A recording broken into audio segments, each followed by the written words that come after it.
It's time for Recipe of the Day.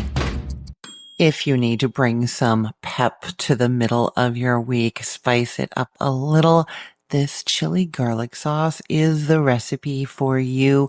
Unlike the chili garlic oil that I told you about recently, this one uses fresh chilies. So it's just got this really vibrant, bright color and fresh flavor. You're going to love it. It is so versatile. It's a great dipping sauce for pot stickers, egg rolls. It's great for chicken wings. You can mix them into Asian noodles or rice. You can put it in your ramen, toss it with some veggies. Everything is going to be better when it has this fresh homemade chili garlic sauce on it. Okay, so you are starting with 8 ounces of red jalapeno peppers, and I'm going with the red because I want that red color. You could, of course, use green ones that just wouldn't be red, right? Okay, and that's about 8 to 10 of those peppers. You're putting them in there whole, just trimmed of their stem. You want all the seeds and everything. You're putting those into a food processor along with 2 ounces of garlic cloves. That's about 10 to 12 peeled cloves of garlic. You're also going in with a teaspoon of salt, 2 teaspoons of sugar, and a 1/4 cup of plain old white distilled vinegar. You're blending that in the food processor, and you're going to drizzle in just a little bit of water if needed to help it blend, just 1 to 2 tablespoons to get that mixing. You want it nice and chopped up, but still chunky, okay? Now, then what you're going to do is take half of that mixture out of the food processor and set it aside.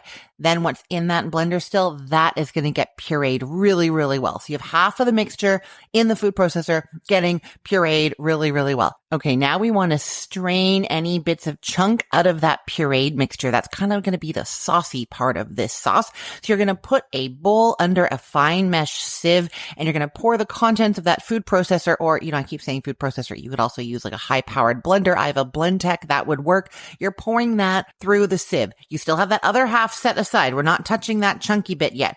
Just that stuff that you pureed is going through, and kind of push it through the strainer. You want to get as much of the liquid through, just straining away the solids from this part. Then you can discard those solids. Anything left in the sieve is getting thrown out, and the liquid in the bowl is going into a saucepan. To that saucepan, you are also adding half of that chunky mixture that we set aside. We're keeping some of that out of the saucepan because we want to keep some of it with its fresh, uncooked flavor. So you've got in the saucepan the liquid that you strained through the sieve from the very pureed mixture, and half of the amount of that chunky original puree that you set aside. Okay, then get a little bowl, and you're going to mix together a tablespoon of water with a teaspoon of cornstarch, and you're adding that to the saucepan as well.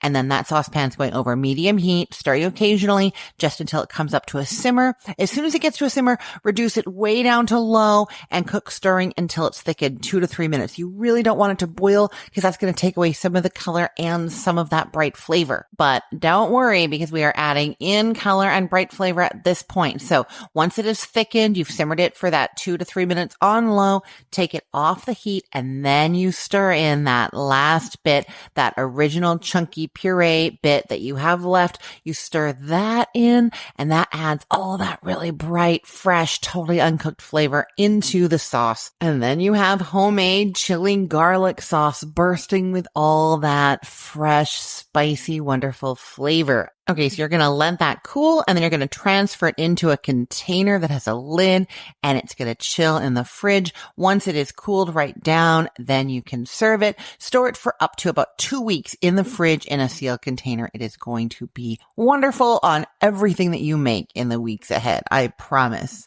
Okay, I'm going to put the link to this recipe in the show notes for this podcast episode, or you could head to cookthestory.com/ROTD and get it there.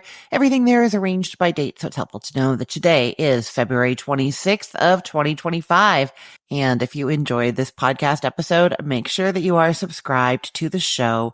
Get out your phone, go to your favorite podcast app, and search for Recipe of the Day. You will find me there. I'm Christine Pittman from cookthestory.com, thecookful.com, the all-new chicken cookbook, and from this podcast, Recipe of the Day. I hope you have a great day. Let's get cooking.